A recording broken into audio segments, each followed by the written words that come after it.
How do you start a cannabis company?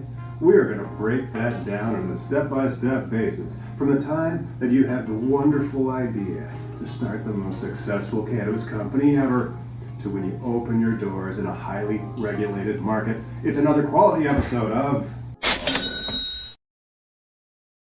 Hi, I'm Tom. You can find me at CannabisIndustryLawyer.com, my blog for topics like this: how to open a cannabis business. Let's break it down. First, you think you're really totally freaking awesome. That's right. Confidence is required in starting a business, especially in the cannabis industry that has been so brutal to entrepreneurs, with the high barriers to entry, lack of banking, tax issues, and falling prices of commodity that appears to be destined to bottom out below where most commercial producers can grow the stuff. Forget all those roadblocks, because who has two thumbs and is so awesome that he slaps this guy? That overconfidence will come in handy when faced with a daunting application process, which brings us to step 2, the daunting application process. You have to write an 800-page instruction manual for your cannabis business and its operations, even before stepping foot in the business, and you have 6 weeks to do it. No, seriously, application windows are so tight that Trulieve has sued to elongate them in crazy overregulated states like Georgia. But that's not the whole story. The application can range from super easy, like a form where you check a box, like in Arizona, where you cannot start a business right now as they do not have an application window, by the way.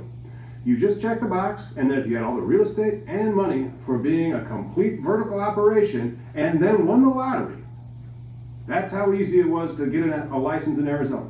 But that's not how it is in all the states, where you have to get scored. This is where you have a guy like me who gets you all the points. And sometimes this requires litigation because the state, God bless it, will make mistakes in grading your cannabis application. And cannabis applications in limited markets are extremely political because they have this perceived value of wealth in them.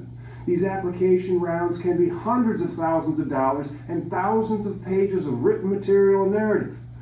Application rounds can also be pretty straightforward, like New Jersey, where the real trick is actually snagging the real estate, because you can get the license from the state if you have a complete 140-page application. That is expensive for us to write as well, but nowhere near like Florida or Illinois applications. Maybe New York will be crazy too. We don't know. Tune into Cannabis Legalization News this summer for more on that. Speaking of more on that, step 2.5, still in the daunting application round, because sometimes you have to p-hack a lottery. This is some gaming that either you take a lottery or you have social equity in a lottery and you think about where you can have a statistical edge.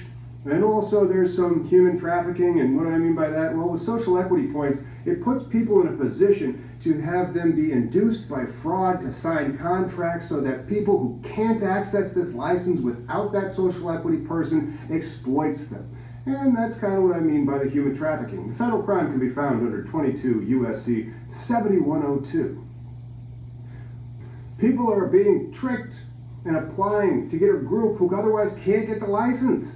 And it so happens that states like Illinois publish warnings about watching out for fraud in this application process. Now, why randomly making people impacted by the war on drugs possible billionaires, at least on a paper license, but more likely than not being used as a straw man to actually access the paper license, instead of pouring money from the sales of this commodity into communities that were impacted by its prohibition? Like, we can't do anything in this country unless we gamify it and turn it into gambling. So many applications for cannabis licenses are just trying to win a lottery so they can cash in. Why is that our policy goal? Who knows? But it does explain why I have seen step 3 of the process so often. Step 3 of the process: you get a license and have no idea what you're building. Maybe you're just a perfect picture of social equity, and everybody from elected officials to your invested wanted to exploit you for the color of your skin or your gender or disability status. Isn't that terrible? Or maybe you got a license because you were gambling and won a lottery, and now you have a license and need to figure out how to build a dispensary or grow, and you have no clue how to do it. Do you know how hard it is to build a financial model for something you don't know what you want to build? It's fucking impossible. I've seen numerous license holders win a license and then consider how to move forward despite the licensing process actually asking for plans. So in step 3, you have a ticking clock to figure out how to build the license you want and get it operational, usually in about a year or some other deadline which is routinely extended because of this step 3 where people have a license and still don't know what they're building.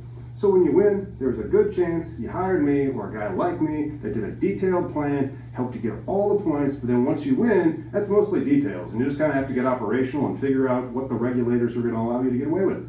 Now, these regulators will also remind you of all those details during your operational process, which very often, unless one of your team members is rich, and if so, nice, bro. Don't forget to cut that multi-million-dollar check. Oh wait, your rich guy now is giving your team new requirements in order to write that check? Of course he is, and that's why we've come to step 4 of how to open a cannabis business. Step 4, making a deal to get funding. This step is where you do not listen to anyone. Most sophisticated investors know how to calculate the price of a share of stock and the net present value of a particular project that they want to invest their assets in. Or they pay an analyst to do the math for them. That's what we do. We have a great CFO with the models and the share price, and we look at all the input costs and then talk about what we believe the actual value is worth of your underlying asset.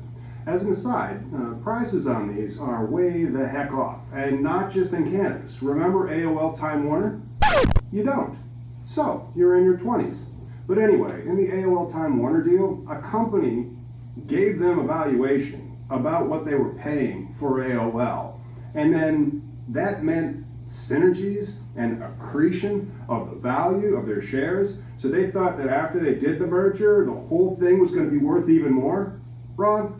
It was wrong. That's what happened. So you're going to hear about deals falling through all the time in this industry, or after they close, buyers get remorse, kind of like when Elon Musk bought Twitter. A little bit of buyer's remorse there, but he was forced into overpaying because he was going to get sued. So we try to guide our clients into the commercial real estate asset class by controlling it, leasing it out with a long-term lease, with their cannabis LLC as providing the rent, and then use that to sell to investors who are looking for a real estate investment that treats them like an owner, has its depreciations to be offset from their income taxes, and more. Either way, you're probably going to have to do a deal to get open. And that deal could also be to liquidate or dilute your social equity partner, and after that deal, you build.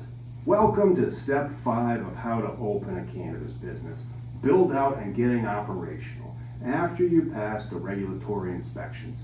None of this will be about how your facility will grow the product or how well it's going to be able to sell the product. It has everything under the sun to do with how well your facility follows the rules at the state and local level.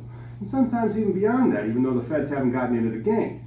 You still see a lot of GMP compliance that will happen after cannabis is no longer a Schedule 1 substance alongside heroin, still, for some reason.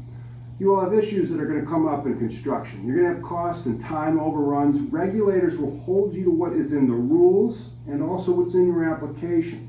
So make sure you don't run out of money before you get your doors open. Which brings us to step 6.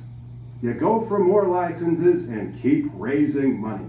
And you put them into a corporation that qualifies under Section 1202 of the IRC. That's the Internal Revenue Code. And that is for a qualifying small business stock. And then you start getting more investors. And that's because you're going to go public. This is why you need a great CFO, which is not your accountant, by the way, to help you work on what your cap table and your share price and your valuation of your company. And we love doing all this stuff over at the Collateral Days. So get in touch with us if you need help starting your cannabis company. If you found this content useful, please subscribe to this. Give us a like and let us know what state you want to get a license in the comments. Then don't forget to catch us live on Sundays on Cannabis Legalization News, the #1 cannabis industry and policy podcast, where it will be 420 somewhere.